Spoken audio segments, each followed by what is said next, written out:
नमस्कार, मैं पंकज प्रसून। दोस्तों, मुंबई से 50 किलोमीटर दूर एक गांव है। उस गांव का नाम है पडघा। वो आजाद मुल्क है। वो इस देश में आईएसआईएस की राजधानी है। वो पडघा नहीं है, वो अल शाम है। और ये बाज़ाब्ता डिक्लेयर कर दिया गया है। आजाद मुल्क मुंबई से 50 किलोमीटर दूर भिवंडी के पास एक गांव आजाद घोषित हो जाता है। वहां आईएसआईएस के आतंकी ट्रेनिंग लेते हैं और आपको पता भी नहीं चलता। कहानी हैरत अंगेज है, कहानी खौफनाक है, कहानी दिलचस्प है। पूरी कहानी हम आपको बताएं, लेकिन उससे पहले आप हमारे चैनल को सब्सक्राइब कर लें, इस वीडियो को लाइक कर लें। आज से करीब एक हफ्ते पहले की बात है। अचानक मुंबई से 50 किलोमीटर दूर कोंकण की ओर बढ़ेंगे तो एक भिवंडी इलाका आता है। और भिवंडी के पास एक छोटा सा गांव है, नाम है पडघा बोरीवली। उस गांव में 90% मुस्लिम आबादी रहती है। अचानक सुबह सुबह का वक्त है, 20 गाड़ियां धड़ाधड़ आके रुकती है। उसमें से 400 पुलिस के जवान सिविल ड्रेस में उतरते हैं। पूरे गांव की छापेमारी शुरू होती है और उन पुलिस जवानों के साथ एनआईए के अधिकारी हैं। और जब छापेमारी चलने लगी तो उस गांव से क्या निकलता है? पैलेस्टीन का झंडा, इजराइल का झंडा जो कि जलाने के लिए रखा था, हार्ड डिस्क, ड्रोन, 40 ड्रोन निकले हैं। 38 लाख रुपए एक उस शख्स के यहां जिसके घर खाने को बांधे हैं। कई आपत्तिजनक सामग्रियां, आईएसआईएस कैसे ट्रेनिंग देता है इसका एक पूरा पैटर्न चार्ट, यह सब कुछ उस गांव से निकला है जिस गांव के बारे में आसपास के लोगों को भी खबर नहीं था कि वो क्या चल रहा है वहां। और पता है, अगर आप शॉक्ड हैं, अगर आपको यह खबर आश्चर्यजनक लग रही है, तो एक और बड़े झटके के लिए तैयार हो जाइए। उस गांव में, मुंबई में 40 जगहों पर ड्रोन अटैक करने के लिए ट्रेनिंग दी जा रही थी, पूरी प्लानिंग की गई थी। मुंबई में अब तक का सबसे बड़ा आतंकी हमला होने वाला था, जिसे एनआईए ने समय रहते इस गांव पर छापेमारी कर रोक लिया। 40 जगहों पर ड्रोन से हमले होते मुंबई में। अब समझिए क्या स्थिति होती। शॉक्ड। एक और झटका है।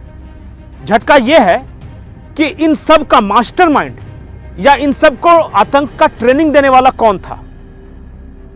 उस शख्स का नाम है साकिब नाचन। साकिब नाचन का नाम आपको ऐसे नहीं याद आएगा। 1991 में मुंबई में बम ब्लास्ट हुआ। एक शख्स पकड़ा गया जिसका नाम था साकिब नाचन।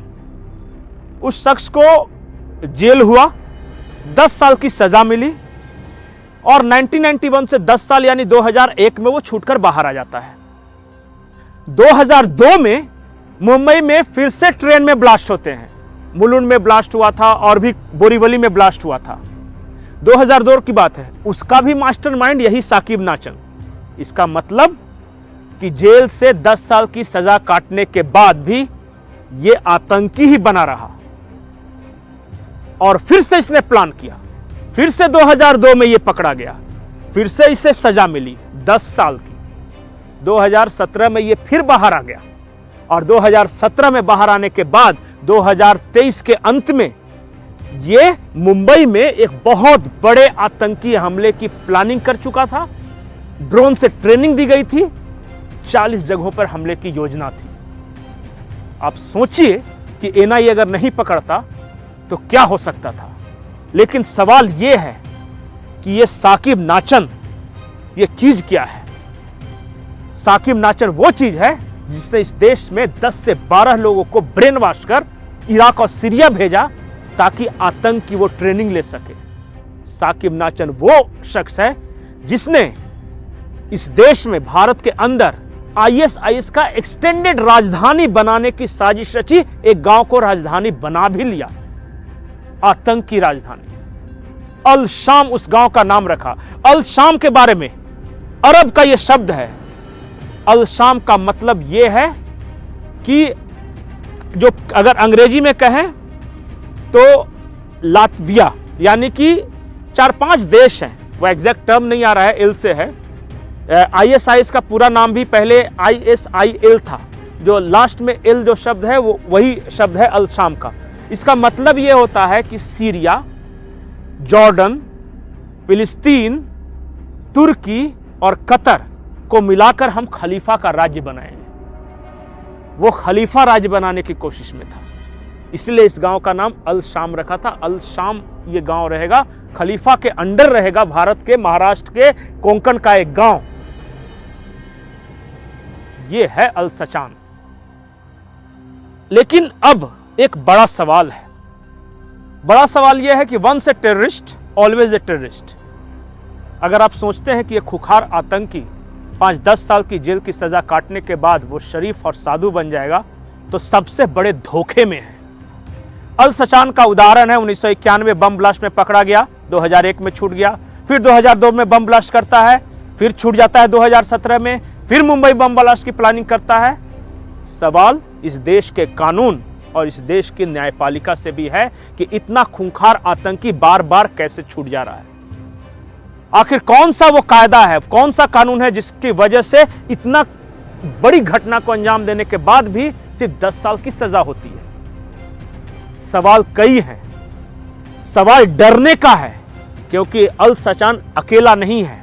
जो NIA ने जानकारी दी है उसके अनुसार 10 लोग ऐसे हैं जो कि अल सचान के पैटर्न पे काम कर रहे हैं, देश के अलग अलग हिस्सों में हैं, और इसी वजह से 40 जगहों पे छापेमारी हुई थी NIA की 1 हफ्ते पहले। जाकिर नाइक के भाषणों से ये लोग प्रेरणा लेते हैं। ये लोग बम बनाने में एक्सपर्ट हैं, ये लोग ट्रेनिंग देने में एक्सपर्ट हैं, ये लोग ब्रेन वॉश करने में एक्सपर्ट हैं। अगर फिर भी आपको लगता है कि इस देश का कानून नहीं बदलना चाहिए, ये जो ढर रहा है वही चलना चाहिए, न्यायपालिका ऐसे ही खूंखार आतंकियों को 10-10 साल पे छोड़ती रहे, तो फिर तो इस देश का भगवान ही मालिक है। नमस्कार।